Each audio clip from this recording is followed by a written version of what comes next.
Olahraga sesungguhnya adalah kebutuhan. Karena dengan berolahraga, kita akan menjadi lebih sehat dan juga bugar. Akan tetapi, saat ini banyak masyarakat milenial yang belum menyadari betapa pentingnya berolahraga nih. Lebih sering menghabiskan waktu dengan gadgetnya masing-masing. Nah, saat ini saya sedang berada di kediaman Bapak Hayono Isman selaku Ketua Umum Kormi Nasional. Dan langsung aja deh yuk ikutin. Pak Hayono ini kan menjabat juga sebagai Ketua Umum di Kormi ya Pak. Nah, bisa menjelaskan nggak Pak lebih detail seperti apa sih Kormi itu? Baik, terima kasih Nadia. Jadi Kormi itu adalah kepanjangannya Komite Olahraga Rekreasi Masyarakat Indonesia. Iya. Dan Kormi didirikan di tahun 2000 oleh beberapa induk organisasi olahraga masyarakat. Jadi antaranya adalah Yayasan Jantung Indonesia, Senam Tera Indonesia, Satria Nusantara, kemudian Liong dan Barongsai. Ada beberapa induk yang mendirikan Kormi, ya. Waktu itu namanya FOMI, namanya Federasi Olahraga Masyarakat Indonesia. Lalu berubah? Dan itu didirikan oleh induk ini karena apa? Karena di tahun 2000 kalau Nadia ingat, mungkin belum. Nadia masih kecil. Masih kecil ya. Jadi waktu itu Presiden Gus Dur, almarhum, meniadakan kantor Menpora.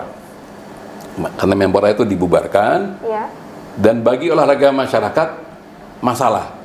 Kalau bagi olahraga prestasi tidak ada masalah karena ada KONI, ya kan. Nah, olahraga masyarakat tidak ada wadah berhimpunnya. Nah, karena Kemenpora dibubarkan, maka mereka berinisiatif dan terbentuklah Federasi Olahraga Masyarakat Indonesia yang di tahun 2020 melalui Musyawarah Nasional Luar Biasa FOMI di bulan September merubah namanya menjadi Komite Olahraga Rekreasi Masyarakat Indonesia, Kormi. Oke, lebih cukup jelas ya Pak ya untuk Kormi ini. Nah, artinya Kormi ini kan punya banyak induk olahraga ya Pak di dalamnya. Yang berhimpun ya. Betul Nadia. Nah, kan banyak banget tuh Pak olahraganya. Gimana sih memanage untuk olahraga itu sendiri? Sulit nggak sih Pak? Iya, sekarang ini ada 70 sekian induk. Kalau tidak salah sudah meningkat menjadi 75 induk yang mendaftar berhimpun di Kormi. Ya.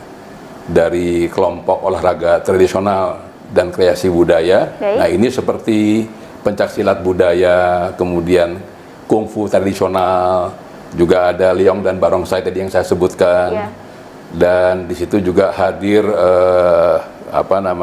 kegiatan-kegiatan seperti egrang, hadang, ya, galasin.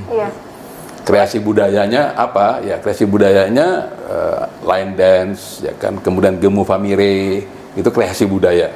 Jadi yang dijadikan senam olahraga. Nah, di kelompok olahraga kesehatan dan kebugaran, ini ada Yayasan Jantung Indonesia, senam jantung, ada asma, ada tai chi, ada yoga, ada berbagai olahraga pernafasan yang memperkuat tubuh melalui pernafasan, ya, sehingga imunnya menjadi lebih kuat. Kemudian ada kelompok anak-anak muda nih pada umumnya Nadia, kelompok petualangan dan tantangan. Nah, di sini ada sepeda BMX, ada parkour, ada e-sport, ada panjat tebing, dan ada kegiatan seperti lari trail. Lari trail itu lari di hutan. Ya, jadi lari di hutan. Jadi mereka berkumpul umumnya anak-anak muda di Komisi Petualangan dan Tantangan. Ada street soccer di dalamnya, ya kan. Street soccer itu sepak bola dalam lapangan yang lebih kecil, ya, namanya sepak bola jalanan dalam bahasa Indonesianya. Ada satu lagi yang juga menarik menurut hemat saya, juga ada airsoft gun. Itu apa Pak? Yang tembak-tembakan itu. Oh, tembak-tembakan. Ya, tapi pelurunya bukan peluru betulan, tapi mereka itu melakukan kegiatan perang-perangan tanpa peluru tajam. Oh, seru tuh Pak. Ya, seru itu. Itu kalau mau gabung gimana Pak? Bisa? Ya, bisa. Ada 3 airsoft gun di Kormi, ada 3 induk. Yang pertama adalah Federasi Airsoft Gun Indonesia, FAI. Kemudian ada Porgasi, satu lagi ABU. Ini 3, tinggal dipilih mana induk yang dianggap terbaik. untuk bergabung. Karena kalau di Kormi boleh ada beberapa induk lebih dari satu yang menangani kegiatan olahraga yang sama. Kalau di KONI kan tidak boleh. Contohnya di KONI kalau sepak bola hanya PSSI, nggak boleh ada yang lain. Kira-kira begitu. Nah, dari banyaknya Bapak induk-induk yang tadi Bapak jelaskan tuh, sulit nggak sih Pak untuk memanage semua induk yang ada di dalam Kormi itu? Nah, induk-induk ini kan mandiri. Mereka sudah banyak yang lebih, ya sebagian besar, sudah lahir sebelum Kormi lahir. Sudah lah, oke. Iya, jadi kayak Sen Jantung itu lahir tahun 70-an gitu ya. Jadi mereka juga sudah lebih dulu bisa memanage sendiri ya, sudah, induk mereka sendiri. Ya, mereka sudah secara umumnya mandiri, mereka tidak bergantung kepada dana pemerintah. Dan saya ya, merasa terhormat dan senang bisa bergabung dengan teman-teman induk ini karena orang-orang mandiri. Ya, orang-orang yang independen, yang membangun kesehatan dan kebugarannya tidak bergantung semata-mata kepada pemerintah. Baik, nah sejauh Kormi pernah didirikan sampai dengan sekarang, prestasi apa aja sih Pak yang sudah pernah diraih Pak? Ini yang membedakan KONI dan Kormi. Ya, kalau KONI kan pasti, namanya kan olahraga prestasi yang dia bina. Jadi urusannya adalah bagaimana bisa meraih medali. Kalau di Kormi beda, medali itu nomor 3 dan nomor 4 prioritasnya. Nomor satunya yang pertama adalah membangun kesehatan, kebugaran, dan kegembiraan melalui olahraga. Ya kan? Nomor 2 adalah menjaga nilai-nilai sportivitas olahraga. Ya. Nomor 3 yang tidak kalah pentingnya adalah melalui olahraga masyarakat kita memperkuat persaudaraan Indonesia. Jadi bedanya di situ dengan KONI. Kalau KONI memang arahnya kepada medali, maka itu kalau juara umum di PON itu ada. Nah, di PON-nya Kormi yang kita sebut dengan Fornas tidak ada juara umum. Ya karena semuanya juara. Ya, walaupun di dalamnya kegiatannya ada juga kegiatan perlombaan atau pertandingan, tapi tidak ada juara umum. Iya. Baik Pak. Nah, zaman sekarang ini kan banyak generasi milenial yang sudah kurang minat untuk di olahraga ya Pak. Nah, ada nggak sih Pak strategi Kormi sendiri bersama induk olahraga lainnya untuk mengajak generasi milenial nih untuk bisa berolahraga, lebih aktif berolahraga dibandingkan main gadget? Gimana Pak? Ada nggak strateginya? Ya, pertama-tama saya apresiasi Nadia ya. Iya. Karena apabila ini informasi yang penting bagi Kormi, ya, mengetahui bahwa generasi milenial ini tidak dekat dengan olahraga, dan ini betul adanya. Ditambah lagi dengan hadirnya gadget, ya, semakin malas berolahraga. Betul banget, karena Pak. Yang olahraga itu hanya ibu jarinya. Ya, udah tersindir kan? Iya. Ya. Itu tidak salah, ya. Tidak salah karena itu adalah suatu keniscayaan di Indonesia memasuki era teknologi. Tapi menjadi salah kalau generasi milenial itu hanya gadget, ya, karena tanpa kebugaran yang diawali dengan kesehatan, tingkat produktivitas generasi milenial juga tidak akan meningkat. Jadi begini, saya ambil contoh umpamanya, mengapa China sekarang ekonominya itu maju, sudah mengalahkan Amerika? Mengapa Pak? Karena tingkat produktivitasnya lebih baik daripada Amerika. Nah, pertanyaannya adalah apa yang menyebabkan tingkat produktivitasnya China itu tinggi?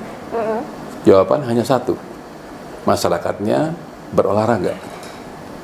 Karena apa? Ya, karena produktivitas itu meningkat karena tingkat kebugarannya juga meningkat. Ada yang bilang juga raga yang sehat, jiwa ikutan sehat juga ya Pak?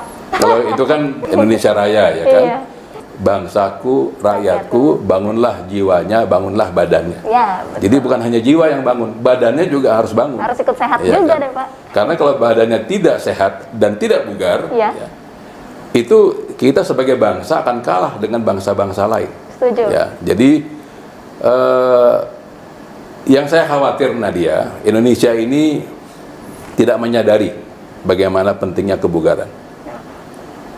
Dan kalau saya lihat pemerintah dengan segala hormat masih programnya lebih berat kepada program kuratif daripada pencegahan. Ya, pencegahan itu kan melalui promosi, melalui tindakan preventif. Betul. Dan itu kan lebih murah daripada kuratif. Ya kan? Kalau kita lihat BPJS Kesehatan, ini bermanfaat bagi masyarakat, tapi terlihat di sana. Pemerintah pusat itu setiap tahun menalangi, mengocorkan anggaran 7 sampai 11 triliun rupiah untuk mengobati masyarakat yang sakitnya dikenal dengan penyakit tidak menular atau PTM, yang sebetulnya bisa dicegah melalui olahraga. Jadi pemerintah pusat itu mengucurkan 7 sampai 11 triliun setiap tahun. Padahal kalau masyarakatnya itu sehat dan bugar, mungkin hanya 1-2 triliun. Ya. Jadi itu sudah pemborosan yang luar biasa yang bisa dicegah. Apa itu penyakitnya? Jantung, ya, diabetes, gula, itu bisa dicegah melalui olahraga. Baik Pak, balik lagi nih kita ke Kormi. Ya. Kormi ini punya program Indonesia Bugar 2045 ya Pak. Ini program apa sih Pak? Ya, pada Musyawarah Nasional luar biasa bulan September 2020 yang lalu, kan ada 2 keputusan yang kita buat. Yang pertama adalah merubah nama dari Formi menjadi Kormi, dari federasi menjadi komite. Kemudian yang kedua adalah menetapkan program Indonesia Bugar 2020-2045. Nah, itu maksudnya program apa Pak? Jadi ini adalah program di mana di dalam program ini kita menyaksikan bagaimana semangat dari olahraga masyarakat yang ada di Kormi untuk menyaksikan, ya, dan membuktikan di tahun 2045 pada saat kita memperingati 100 tahun kemerdekaan Indonesia, bangsa Indonesia sudah menjadi bangsa yang bugar. Sekarang ini belum. Kita mungkin baru bangsa yang sehat, tapi belum menjadi bangsa yang bugar. Dan saya pikir ini menjadi penting, ya, karena kalau kita lihat program pemerintah saat ini, arahnya itu ke sana. Jadi program ini sebetulnya mendukung programnya Presiden Joko Widodo, yaitu membangun SDM unggul menuju Indonesia maju. Jadi begini Nadia, tidak ada gunanya SDM kita itu unggul hanya karena ilmu, tanpa didukung oleh kebugaran. Percuma ya Pak, pintar tanpa kesehatan. Ya menurut saya sia-sia, karena sekarang ini penyakit tidak menular seperti penyakit jantung, itu sudah merambah kepada generasi muda. Betul. Ya tidak lagi, kalau dulu kan monopoli generasi tua. Nah sekarang sudah generasi muda. Apa gunanya anak kita pintar di usia 28, 32 tahun dia meninggal karena serangan jantung, ya kan? Yang ini semakin banyak. Dan musibah pandemi COVID ini mengajarkan kepada kita, ternyata orang bugar itu lebih mampu melawan COVID daripada orang yang tidak bugar. Imunnya lebih kuat. Lebih kuat. Ya. Jadi yang tidak bugar kan biasanya mereka membawa penyakit bawaan atau komorbid, sebagai jantung, ya kan, paru-paru, itu kan teman baiknya COVID, ya kan.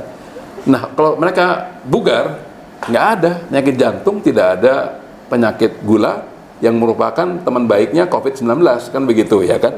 Jadi ini yang barangkali mesti disadari, bagaimana musibah pandemi COVID ini memberi pencerahan kepada kita bahwa kebugaran itu penting banget. Jangan hanya bergantung kepada vaksin. Ya. Vaksin itu menurut saya urutannya nomor 3. Yang pertama, ya tentunya kita melakukan protokol kesehatan. Sekarang dari 3M menjadi 5M ya. Yang kedua, itu tadi memperkuat imun tubuh. Bagaimana caranya?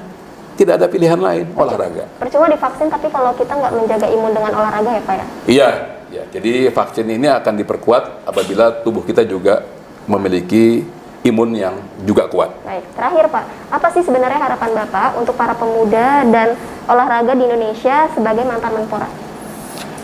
Jadi generasi milenial kan generasi yang akan menentukan masa depan Indonesia. Di olahraga masyarakat, dari 100 orang ya, saya ambil contoh 100 orang, yang jadi atlet mungkin hanya 2 orang.